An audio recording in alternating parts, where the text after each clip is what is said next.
Penyakit-penyakit jiwa disembuhkan oleh ahlur riyadah wal mujahadah. Mereka disebut murabbin nafs. Murabbin nafsi, boleh gitu. Dan itu paling banyak. Kiai-kiai, mursyid-mursyid, bahkan kiai yang tidak dapat gelar mursyid di pesantren-pesantren, mendidik santri-santrinya.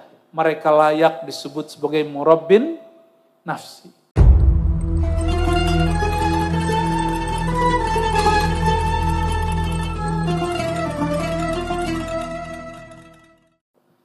Semoga Allah menjaga beliau-beliau, para muallim, para murabbir ruh. Maka murabbi itu sebenarnya ada murabbil aqal. Yang mendidik akal itulah guru-guru di sekolah sampai ke kampus. Murabbi aqal. Ada murabbin nafs. Pendidik jiwa, itulah syekhut tariqah. Jiwanya dididik dengan riyadah. Jadi kalau kiai suruh, kamu puasa, kamu tahan marah. Karena marah itu ada pada nafs, pada jiwa. Jangan iri dengki, itu ada pada jiwa. Wala tadabaru, jangan suka buang muka sama orang, itu ada pada jiwa. Jangan tamak, jangan ria, itu ada pada jiwa. Penyakit-penyakit jiwa disembuhkan oleh ahlur riyadah wal mujahadah. Mereka disebut murabbin nafs. Murabbin nafsi, boleh gitu. Dan itu paling banyak. Kiai-kiai, mursyid-mursyid, bahkan kiai yang tidak dapat gelar mursyid di pesantren-pesantren, mendidik santri-santrinya. Mereka layak disebut sebagai murabbin nafsi. Karena mereka lah kita-kita yang tadinya malas bangun tahajud, kita jadi bangun tahajud. Karena mereka, kita yang tadinya nggak tahu faedah kebesaran daripada sholat jamaah, kita jadi tahu. Ada murabbil qalb, murabbi qalbu. Murabbi qalbu yang mentalkinkan zikir ke dalam qalbu. Yang mentalkinkan apa? Zikir ke dalam qalbu. Lain lagi orangnya. Mereka lah yang dapat izin mentalkin. Dan ini kiainya lebih khusus ke kiai-kiai tariqah zikir. Tidak semua kiai bisa. Tidak semua kiai dapat izin mentalkin. Walaupun boleh mentalkin orang yang sudah mati atau yang mau mati. Tapi ini bukan talkin itu. Ini talkin qalbu yang mati. Inilah makna hadis menurut ahlul haqa'iq. Laqinu mautakum la ilaha illallah. Talkinkan orang yang mati, la ilaha illallah. Ahli fikih punya pemahaman lain. Kata ahli fikih, mauta, kata Imam Rifai dan Nawawi. Mauta, orang yang akan mati, sedang sekarat dan telah mati. Tapi bagi ahlullah, para wali-wali Allah yang lebih khas, apa kata mereka? Mauta, man kanat qulubuhum maita. Yang siapa saja kolbunya mati, maka talkinkanlah dengan la ilaha illallah. Namun ada orang yang mengeluh, kenapa saya talkin tapi tidak ada rasanya? Kalau ditalkin oleh mursyid, oleh guru, pernah ada ditalkin? Baca la ilaha illallah. Sebenarnya talkin-talkin umum sudah dilakukan orang waktu tahlilan dan yasinan. Kenapa tidak ada rasanya? Karena talkinnya umum. Kalau talkin umum, persiapan rohaninya juga umum. Talkin yang dimaksud di sini adalah talkin yang khusus. Talkin berarti bimbingan. Nama Allah dimasukkan dari kolbunya guru, masuk ke dalam kolbunya murid. Kalau Quran pun itu ditalkin, misalnya abatasa itu talkin. Apa kata guru? Alif, lam, mim. Lalu kita ikuti, itu namanya talqin Quran. Talqin apa? Itu talqin Qurani. Ada namanya talqin tauhid la ilaha.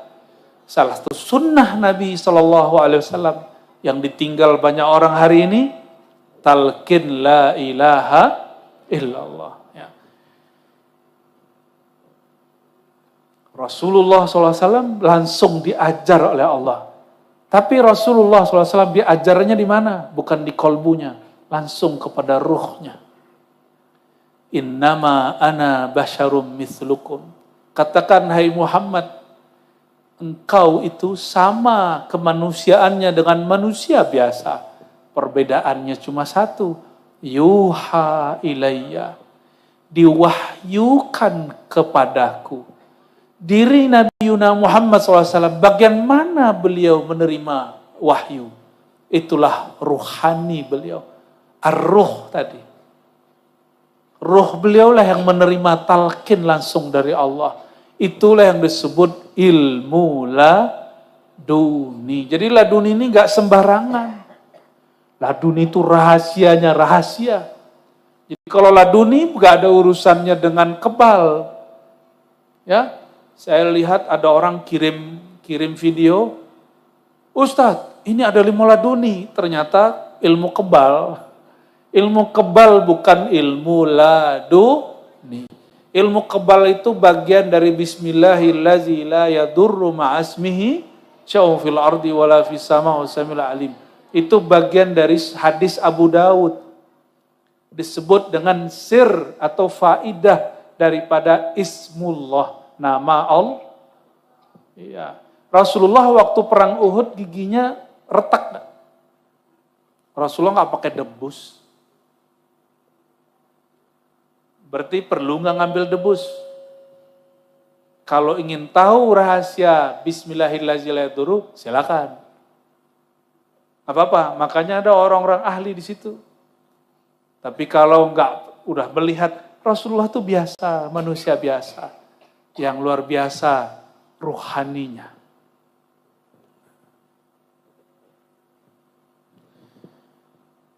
Jadi inilah yang disebut murabbir ruh. Jadi yang murabbir ruh sejati siapa? Allah. Allah murabbir ruh. Maka Allah tiupkan, wahyukan ke dalam qalbu Sayyidina Nabi SAW. La ilaha illa ana. Tiada yang berhak disembah, tiada yang berhak dicintai kecuali aku. Itu kalam Allah kepada ruhani Rasulullah SAW. Dengan kalam itulah beliau mendidik para sahabat. Maka beliau disebut murabbir ruh. Karena dalam ruh itulah tidak ada lagi sekutu. Kalau di pikiran banyak. Makanya kalau banyak yang bertanya, ini pasti banyak yang bertanya, kenapa saya kalau sholat pikirannya kemana-mana? Benar gak? Kiai aja begitu, apalagi yang bukan kiai. Tanya nih Pak Kiai, saya jujur loh ngomong begitu. Ya. Karena berzikirnya pakai pikiran. Coba zikir pakai kolbu. Maka kolbu senang disebut nama Allah. Maka asma'ullah qutul qulub. Nama-nama Allah itu makanan segarnya kolbu. Jadi ma'rifatul asma, mengenal nama itu segar, sehatlah kolbu. Ini coba yang bisa bahasa Arab. Ma'rifatul asma qutul qulub. Ma'rifatul musamma qutul arwah. Mengenal yang punya nama. Siapa yang punya nama Allah itu? Ya Allah gitu ya. Allah itu siapa? Itulah yang dibaca dalam tadi istighosah. Ya Latif, Ya Latif. Dia zahir, tapi dia juga batin. Dia zahir, dia dekat, tapi dia halus. Dia dekat, tapi dia halus. Saking halusnya orang yang dekat tidak tahu dia dekat. La tudrikuhul absar. Karena pakai absar, maka Allah tidak dapat dirasakan. Tapi kenapa Allah mengatakan ana jalisun man dzakarani? Hadis sahih Bukhari, hadis qudsi. Aku teman ngobrol, teman duduk. Allah ini kan gak perlu duduk, yang duduk itu hamba. Maka jalis itu makom. Ana jalisun man dzakarani. Aku akan menemani duduknya orang yang mengingat aku. Bapak Ibu, sekarang Allah itu cemburu. Cemburunya tambah kuat. Kenapa? Kalau dulu-dulu orang duduk megang tasbih. Ya Allah, ya Allah. Tahu-tahu tasbih dibid'ahkan ya. Dan gak ada yang membid'ahkan buka TikTok. Buka YouTube tuh gak ada yang bid'ahin. Akhirnya orang kalau duduk, lagi nunggu makan, bahkan lagi makan. Gak lagi sholat kan, nonton TikTok? Nonton TikTok nyambi sholat gitu gak? Ya Allah. Ini anak-anak kita sekarang mau makan, itu harus buka TikTok dulu. Ya. Zikir thariqat TikTokiyah. Ya Allah, ya Allah. Ini sama sekarang, mohon maaf Pak Kiai, yang tua-tua juga begitu. Bahkan sebagian ustadz juga begitu. Lah jamaahnya ngikut. Alasannya apa? No, ustadz. Insya Allah kiai-kiai yang di atas gak begitu. Ya. Kok amin, alhamdulillah. Bayangin, kita, ini yang senang, yang sudah punya kekasih. Kekasih kita, WA-WA-an sama, nih cewek-cewek nih, pasangannya, kekasihnya, WA-an sama cewek lain. Cemburu gak? Cemburu. Bapak cemburu gak Pak? Istri kita, pasangan kita, WA-WA-an sama cowok lain. Cemburu gak? Kayaknya ini kurang cemburu ini. Cemburu gak Pak? Hah? Cemburu. Kalau istrinya nonton saya, cemburu gak? Allahumma shalli ala Muhammad. Jangan cemburu. Allah itu lihat orang ini kok seneng buka YouTube, TikTok, YouTube, TikTok, YouTube, TikTok. Begitulah terus. Sayangnya gak ada hizib TikTokiyah. Gak ada hizib al-YouTube. Tapi sekarang orang lebih senang begitu. Lo gimana hatinya mau tenang? Walaupun pagi sore sudah zikir 100, tapi buka TikToknya lebih lama. Buka, kalau di YouTube itu ada short ya, nah, itu akan membuat hati kita dipenuhi oleh selain Allah Subhanahu wa Ta'ala.